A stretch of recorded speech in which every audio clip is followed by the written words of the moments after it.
I'm Weston. I love talking about the Astros, and this series is making me depressed. Astros fall to the Angels in a 10-9 absolute shootout. If you're watching this and you're not a fan of either team, this is a great game. This was really exciting, high scoring. Reminds me a bit of, and I say this only because of how back and forth it was. Reminds me a bit of like Game 5 of the World Series. You know, Astros fans obviously remember that fondly. This one we won't remember fondly. We gave up 3 leads tonight. We blew 3 leads. A 3-run lead, and then I believe 2 2-run leads. This was embarrassing. This was gut-wrenching. This series, the Angels, I don't mean this to insult the Angels. I don't mean this to insult any team. Because any team in the MLB, any player in the MLB, is infinitely better than I am. So when I say this, I mean in the scope of baseball. This is the worst team in baseball, and we got walked off on back-to-back nights. That's bad. That's really bad. We needed to make up room. We needed to make up the gap in between us and the Angels, and we've lost back-to-back nights in walk-off fashion to the Angels, man. I said Angels before. I meant the Athletics. My mistake. This game is it's got me a little heated. Starting pitching tonight was Brandon Belak, and man, Brandon Belak. What happened to the man? He was great. He looked incredible his first 3 starts. And he blew up in San Diego. He blew up against the Angels. I believe the last time we played them, I think it was the Angels that we played in the doubleheader. That he started on short rest. And so I was willing to write that one off. I was willing to write off the one before that even. I was willing to say, you know what? He's a kid. He gets a blow-up start. And then the Angels game happened. And I was like, you know what? It's fine. He didn't have any rest. We put him in on short rest. Give him a break. I can't say anything this game for Brandon Belak. This is his 4th straight game where his 3rd straight game where he's looked bad. He had 9 days of rest. I don't know what to say. He looked like he was the future in the pitching rotation. He looked great. He looked fantastic. And he fell off real fast. 3 2/3, 4 runs. He didn't give up any walks, which is somewhat hopeful, because in the past 2 games that he got blown up in, he gave up a lot of walks.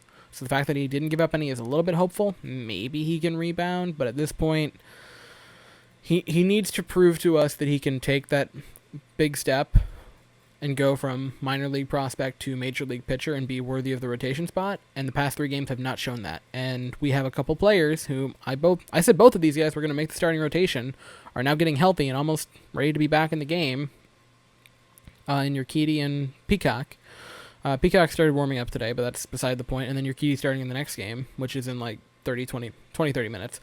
And I don't know if Belak has shown enough of the past couple starts to say I would rather have Belak there than Peacock or Urquidy. And granted, we don't know what Urquidy is going to do because that's going to be the next game. We're going to find that out, how he's looking. But this was a rough game. Another one for Brandon Belak. And it breaks my heart because I love Belak. And not just because I can make terrible Belak jokes. It just dawned upon me that he is, I believe, 0-3 since I made the terrible Belak pun. Huh.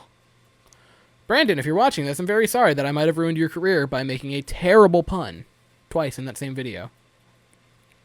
I am the ruiner of everything. Chris Davinsky came in relief, and he didn't look good. He looked good for the first part of an inning he pitched, the first out. That was good. Then he gave up 2 runs on a home run. I believe it was to Mike Trout, which I believe it was his 300th career home run tonight for Mike Trout, which I'd really like that more if it wasn't against us and didn't tie the game. Mike Trout is really good, and it makes me sad. Not because I'm sad that Mike Trout's a good player, because it's a great story. He wasn't supposed to go. I have nothing against Trout. He seems like a nice enough guy, but he's so good against us, and it really sucks. Cy Snead came in relief also after Davinsky went out, pitched 2/3 of an inning, gave up a walk, gave up a run, and man, the Cy Snead experiment is over.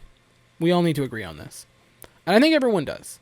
Again, Cy Snead is a cool guy. He seems nice, and so I hate critiquing and crapping on people who seem nice.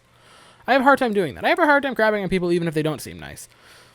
But Cy Snead, man, this experiment needs to be over. This is getting to the point that I felt last year with Max Stassi of just like, he can't hit, he can't catch that well. We need to move on from him. I feel the way with Cy Snead right now.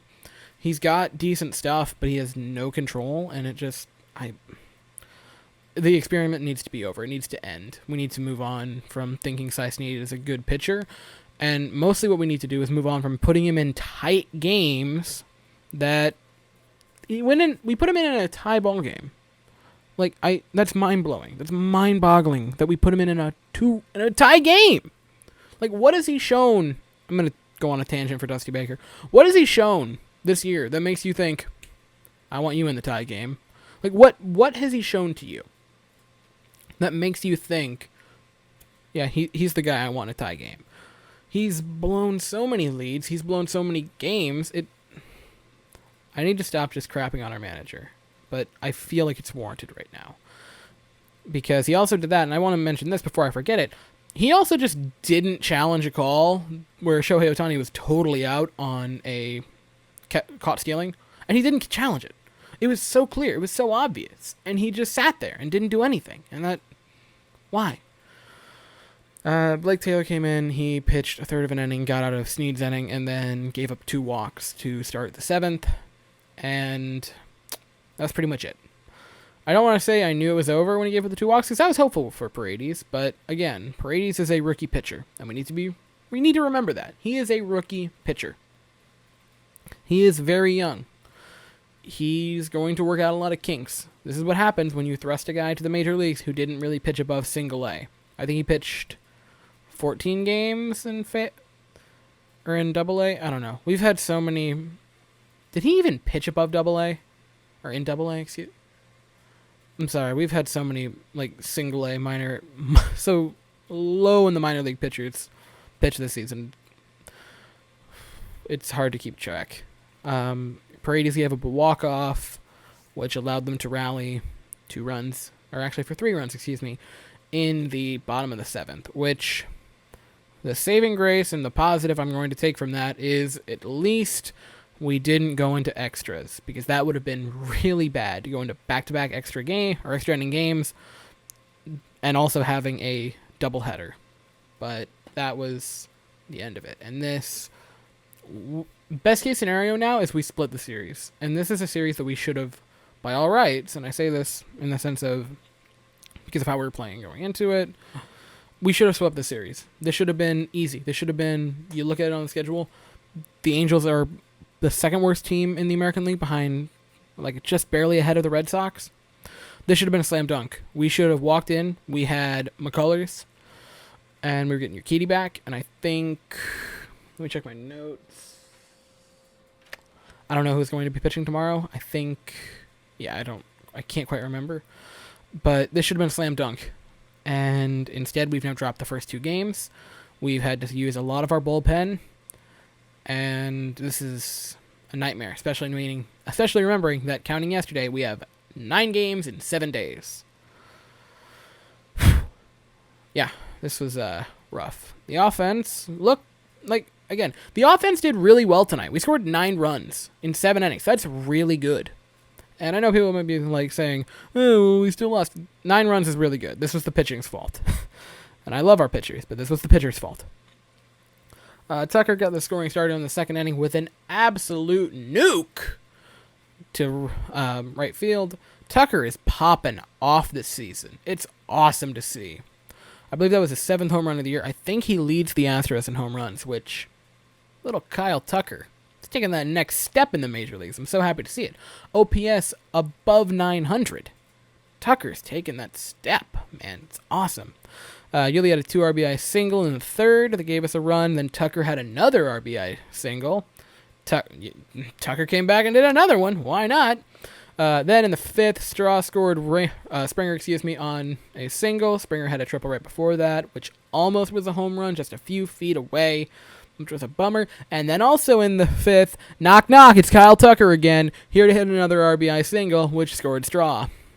And then in the 7th, Brantley came up. He had an RBI to score Straw. And then Maldonado had a 2 RBI single, which put us up 9-7, which we blew.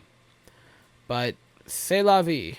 Gotta leave the past in the past. I know there's the 24-hour rule, which is you're not supposed to think about losses after 24 hours. Is it a 24-minute rule in doubleheaders? That's what I'm going to go with.